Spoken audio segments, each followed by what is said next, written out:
Assalamualaikum warahmatullahi wabarakatuh. Selamat pagi anak-anak. Bagaimana kabarnya hari ini? Nah, sebelum belajar, alangkah baiknya kita berdoa terlebih dahulu ya. Silahkan bisa dipimpin oleh ketua kelas. Alhamdulillah. Nah, anak-anak, hari ini kita akan belajar Al-Quran hadis tentang pengertian dan fungsi Al-Quran dan hadis. Tapi sebelum masuk ke materinya, Ibu akan mengabsen terlebih dahulu ya. Ya, yang pertama, Anissa hadir. Arini, ya. Bella, Devano hadir. Karin, Muhammad Naufal, ya. Putra, Rasya, Sarah, dan terakhir Wirda. Ya. Alhamdulillah hari ini hadir semua ya. Yuk kita masuk ke materi pengertian Al-Quran dan hadis. Ada yang tahu apa itu Al-Quran dan apa itu hadis? Ya, betul. Secara bahasa, Al-Quran berasal dari bahasa Arab, yaitu Quran, yang mana merupakan akar kata dari qara'a yaqra'u Qur'anan, yang berarti bacaan atau yang dibaca. Sedangkan pengertian Al-Quran secara istilah menurut Subhi As-Salih, Al-Qur'anu huwa al-kitabul mu'jizu al-munazzalu 'alan nabi sallallahu alaihi wasallam al-maktubu fil masahif al-manqulu 'alaihi bitawatir al-muta'abbadu bitilawatih. Yang artinya Al-Qur'an adalah kitab yang mengandung mukjizat yang diturunkan kepada Nabi Muhammad sallallahu alaihi wasallam, ditulis dalam mushaf, disampaikan dengan mutawatir, dan bernilai ibadah bagi yang membacanya. Silahkan untuk dicatat dan dipahami ya anak-anak. Nah, lalu apa itu hadis? Ayo, ada yang bisa nggak mengemukakan pendapatnya? Ya, hadis menurut bahasa adalah sesuatu yang baru.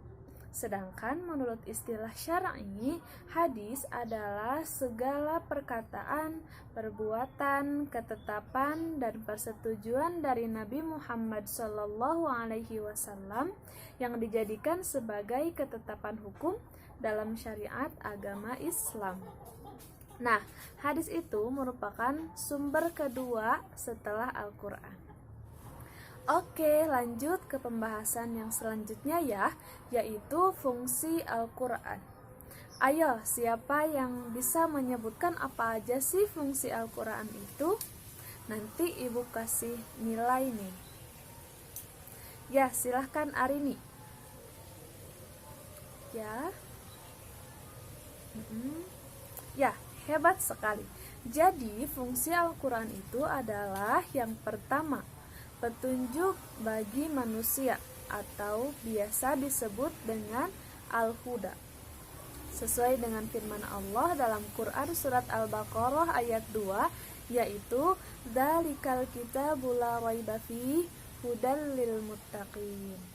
Yang artinya, kitab Al-Quran ini tidak ada keraguan di dalamnya, petunjuk bagi orang-orang yang bertakwa. Lalu, fungsi yang kedua yaitu sebagai pedoman bagi manusia. Fungsi yang ketiga yaitu sebagai pembeda antara yang hak dan yang batil. Fungsi yang keempat yaitu sebagai tazkirah atau peringatan bagi orang-orang yang bertakwa. Lalu fungsi yang kelima yaitu sebagai obat atau syifa bagi segala penyakit. Fungsi yang selanjutnya yaitu al-mau'izah atau sebagai nasihat bagi orang-orang yang bertakwa. Dan fungsi yang terakhir yaitu sebagai penyempurna bagi kitab-kitab sebelumnya, seperti kitab Injil, kitab Taurat, dan kitab Zabur. Lalu, apa fungsi dari hadis? Nah, coba satu orang sebutkan satu fungsi ya. Ya, hebat. Pintar-pintar nih murid ibu. Oke, kita bahas secara rinci ya. Fungsi hadis yang pertama yaitu menguatkan dan menegaskan hukum-hukum yang disebutkan dalam Al-Quran. Yang kedua, memberikan penjelasan terhadap apa yang dimaksud dalam Al-Quran, lalu menjelaskan arti yang masih samar dalam Al-Quran. Selanjutnya, merinci apa-apa yang dalam Al-Quran disebutkan secara garis besar. Jadi, diperinci lagi oleh hadis. Dan fungsi selanjutnya yaitu menetapkan suatu hukum dalam hadis yang secara jelas tidak terdapat dalam Al-Quran. Oke, itu dia materi kita hari ini yang bisa Ibu sampaikan. Sebenarnya masih banyak ya fungsi-fungsi lain dari Al-Quran dan hadis. Ayo kita review dulu ya. Jadi apa saja sih yang sudah kita pelajari hari ini? Yang pertama tentang pengertian Al-Quran. Ya, lalu tentang pengertian hadis. Ya, betul. Lalu tentang apa lagi? Fungsi Al-Quran, ya. Lalu yang terakhir, ya, fungsi hadis.